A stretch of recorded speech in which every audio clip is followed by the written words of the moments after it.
And welcome to BPSC corner friends. आज की इस वीडियो में हम पॉलिटी के कुछ महत्वपूर्ण सवालों को सॉल्व करने जा रहे हैं जो बीपीएससी के द्वारा अब तक पूछा जा चुका है। तो यानी आप जो है आज की इस वीडियो में हम पॉलिटी की पीवाईक्यू को करने जा रहे हैं।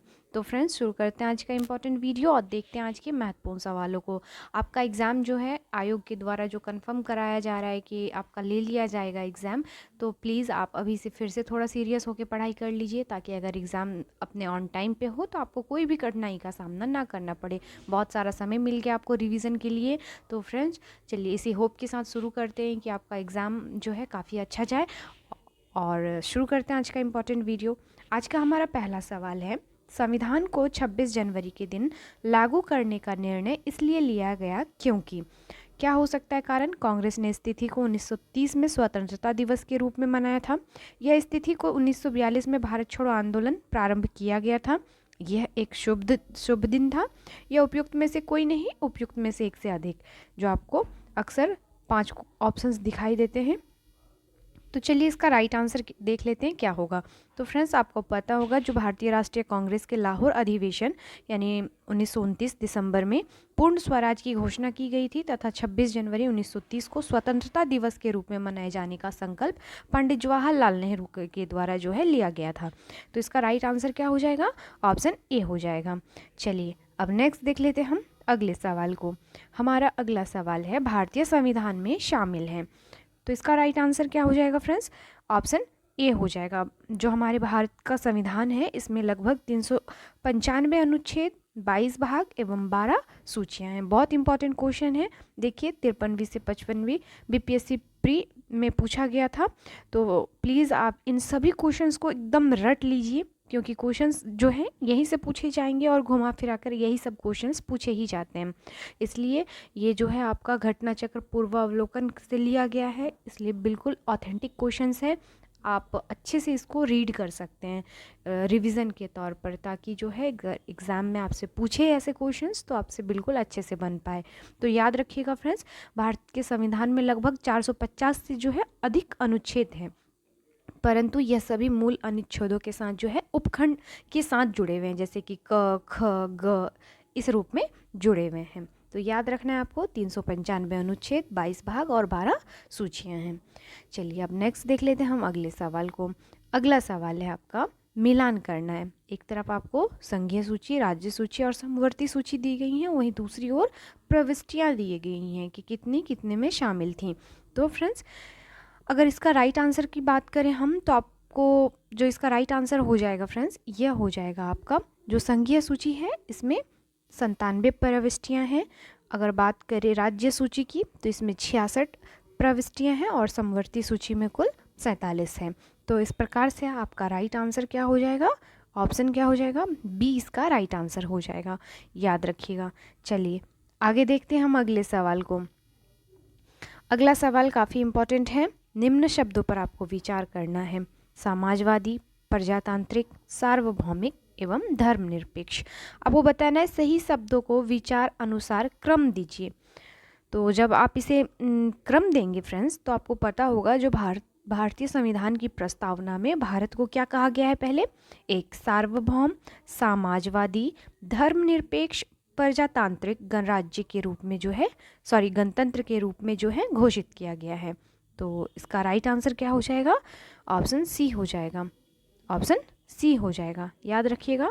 सार्वभौम, देन समाजवादी, देन धर्मनिरपेक्ष, फिर प्रजातांत्रिक गणतंत्र के रूप में घोषित किया गया है। चलिए अब आगे देख लेते हैं हम अगले सवाल को। आपका अगला सवाल है, भारतीय संविधान की प्रस्तावना में समाजवादी शब्द किस संशोधन के तहत जोड़ा गया था? तो फ्रेंड्स यह जोड़ा कब गया था? तो आपको पता होगा जो भारतीय संविधान की प्रस्तावना में समाजवादी शब्द को जोड़ा गया था यह आपके 42वें संविधान संशोधन के तहत जोड़ा गया था। तो ऑप्शन क्या हो जाएगा? ए इसका राइट आंसर हो जाएगा। 42वें संविधान संशोधन अधिनियम के तहत जो है 1976 द्वारा भारतीय संविधान की प्रस्तावना में समाजवादी, पंथ निरपेक्ष और अखंडता शब्द को जोड़ा गया था। समाजवादी और क्या जोड़ा गया था? पंथ निरपेक्ष तथा अखंडता। तो ये तीनों शब्द आप याद रखिएगा। चलिए आगे देखेंगे हम अगले सवाल को। क्वेश्चंस थोड़े ज़्यादा क्वांटिटी में हैं, इसलिए मैं इसका जो है एक वीडियो में तो नहीं हो सकेगा। मैं कोशिश करूँगी 2-3 वीडियो में मैं इसको जो है पूरा कवर कर लूँ। तो फ्रेंड्स प्लीज़ वीडियो में पूरा बने रहिएगा, और अगर अच्छा लगे तो प्लीज़ सपोर्ट करने के लिए लाइक, शेयर और सब्सक्राइब कर दीजिएगा। चलिए देखते हैं हम अगले सवाल को। एक नया राज्य बनाने में संवैधानिक संशोधन के लिए कैसा बहुमत चाहिए? आपने देखा होगा यह सवाल कई बार एग्ज़ाम में पूछा जाता है, और सभी किसी न किसी एग्ज़ाम में पूछा ही गया है, इसलिए आपको टेंशन लेने वाली बात नहीं है। आप सभी क्वेश्चंस को अच्छे से याद रखिएगा। चलिए इसका राइट आंसर हो जाएगा, जो एक नया राज्य बनाने के लिए संवैधानिक संशोधन होना चाहिए या साधारण होना चाहिए, तो ऑप्शन ए हो जाएगा इसका राइट आंसर। और जो आपका नए राज्यों के निर्माण के लिए जो संशोधन होता है, यह अनुच्छेद 368 के तहत होता है फ्रेंड्स, यह भी याद रखिएगा। चलिए नेक्स्ट देख लेते हैं अगले सवाल को। अगला सवाल आपका है, उन मौलिक अधिकारों का चयन करें जो भारतीय नागरिकों को प्राप्त है परंतु जो गैर नागरिक है उनको नहीं है। यानी जो केवल भारतीयों को प्राप्त है और गैर भारतीयों को नहीं प्राप्त है। जैसा कि आपका ऑप्शंस में दिया गया है, भाषण एवं अभिव्यक्ति की स्वतंत्रता, कानून के समक्ष क्षमता, अल्पसंख्यकों के अधिकार, जीवन और स्वतंत्रता का संरक्षण। तो आपको बताना है कि जो केवल भारतीयों को प्राप्त है, गैर नागरिकों को नहीं प्राप्त है भारतीय। तो फ्रेंड्स इसका राइट आंसर क्या हो जाएगा? इसका राइट आंसर हो जाएगा भाषण एवं अभिव्यक्ति की स्वतंत्रता तथा अल्पसंख्यकों के अधिकार। ये जो दो अधिकार हैं ये केवल भारतीय नागरिकों को प्राप्त हैं। तो ऑप्शन क्या हो जाएगा आपका? ऑप्शन ए इस प्रकार से राइट हो जाएगा। ए जो है आपका राइट हो जाएगा। चलिए अब आगे देखेंगे हम अगले सवाल को। अगले सवाल में देखते हैं।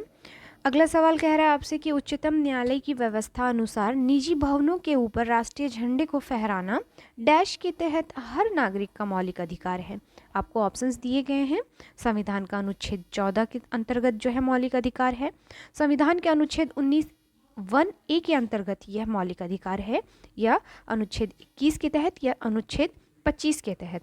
चलिए बताना आपको राइट आंसर क्या हो जाएगा। तो फ्रेंड्स इसका राइट आंसर हो जाएगा संविधान के अनुच्छेद 19(1)(a) के तहत जो है यह आपका मौलिक अधिकार है कि आप अपने घर पे या ऑफिस में या कहीं पे भी जो है आप झंडे को फहरा सकते हैं निजी भवनों के तहत।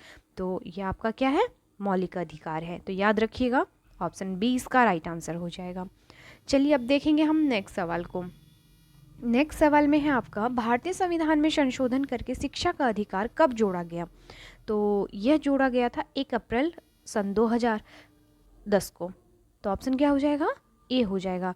86वें संविधान संशोधन के तहत जो है 2002 के द्वारा संविधान के भाग 3 में अनुच्छेद 21 को जोड़ा गया, जिसके अनुसार 6 से 14 वर्ष की आयु के सभी बालकों को जो है निःशुल्क शिक्षा अनिवार्य की जो है व्यवस्था की गई।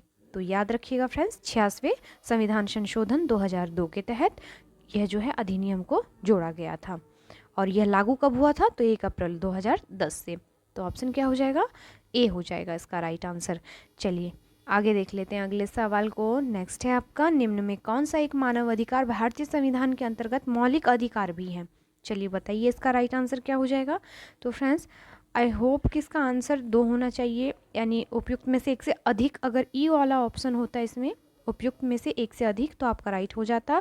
क्योंकि आपको याद रखना है फ्रेंड्स, जो आपका सूचना का अधिकार तथा जो है आपका शिक्षा का अधिकार, ये दोनों ही मौलिक अधिकार के अंतर्गत आते हैं। तो इस प्रकार से ए और सी जो हो जाएगा, ए एंड सी दोनों बोथ जो है आपका आंसर सही है। चलिए आप याद रखिएगा, अगर ऑप्शंस में आपको दिए जाएंगे तो जो जैसा होगा आप वैसा टिक कर लीजिएगा। चलिए नेक्स्ट देख लेते हैं हम क्वेश्चन नंबर 12 को।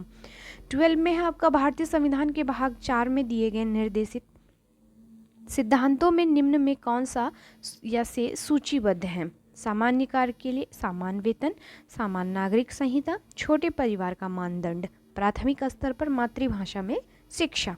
तो आपको बताना है जो भारतीय संविधान के भाग 4 में निर्देशित सिद्धांतों में सूचीबद्ध कौन सा है।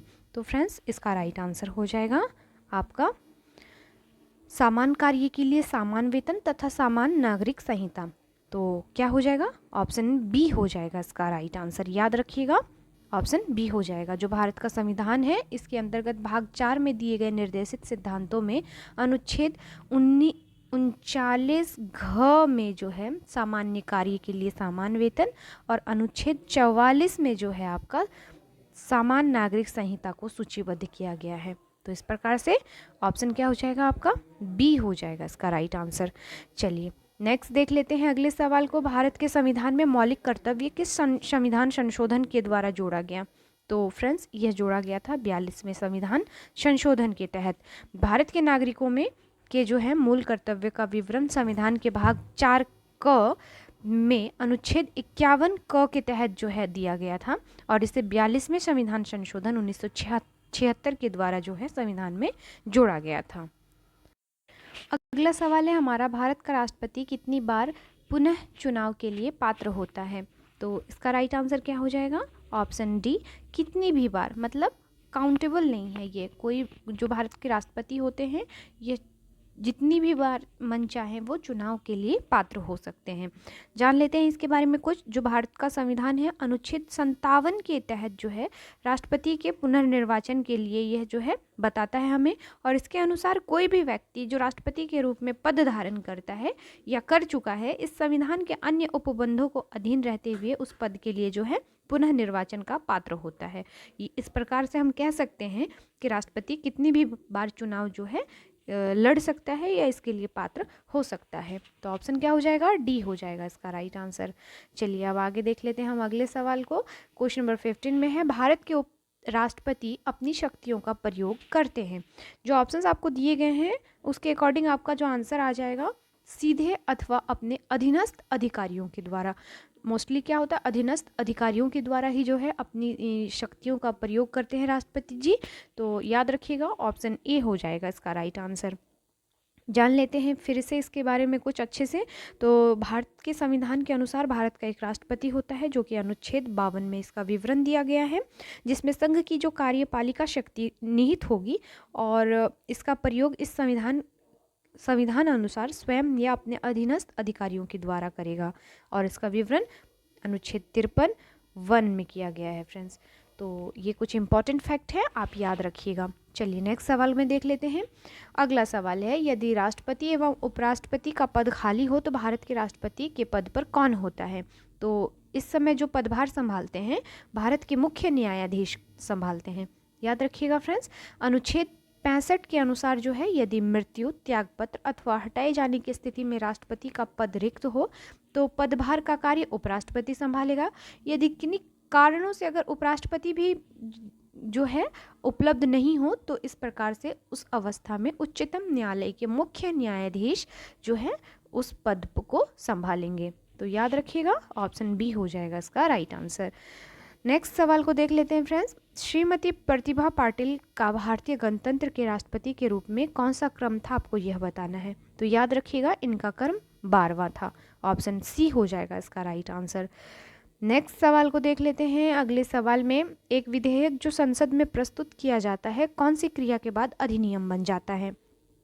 तो फ्रेंड्स, जब राष्ट्रपति इसको जो है अपनी सहमति दे देते हैं तो यह जो है आपका अधिनियम बन जाता है। इस क्रिया के बाद आपका जो विधेयक होता है यह अधिनियम बन जाता है। तो ऑप्शन बी जो हो जाएगा फ्रेंड्स इसका राइट आंसर हो जाएगा।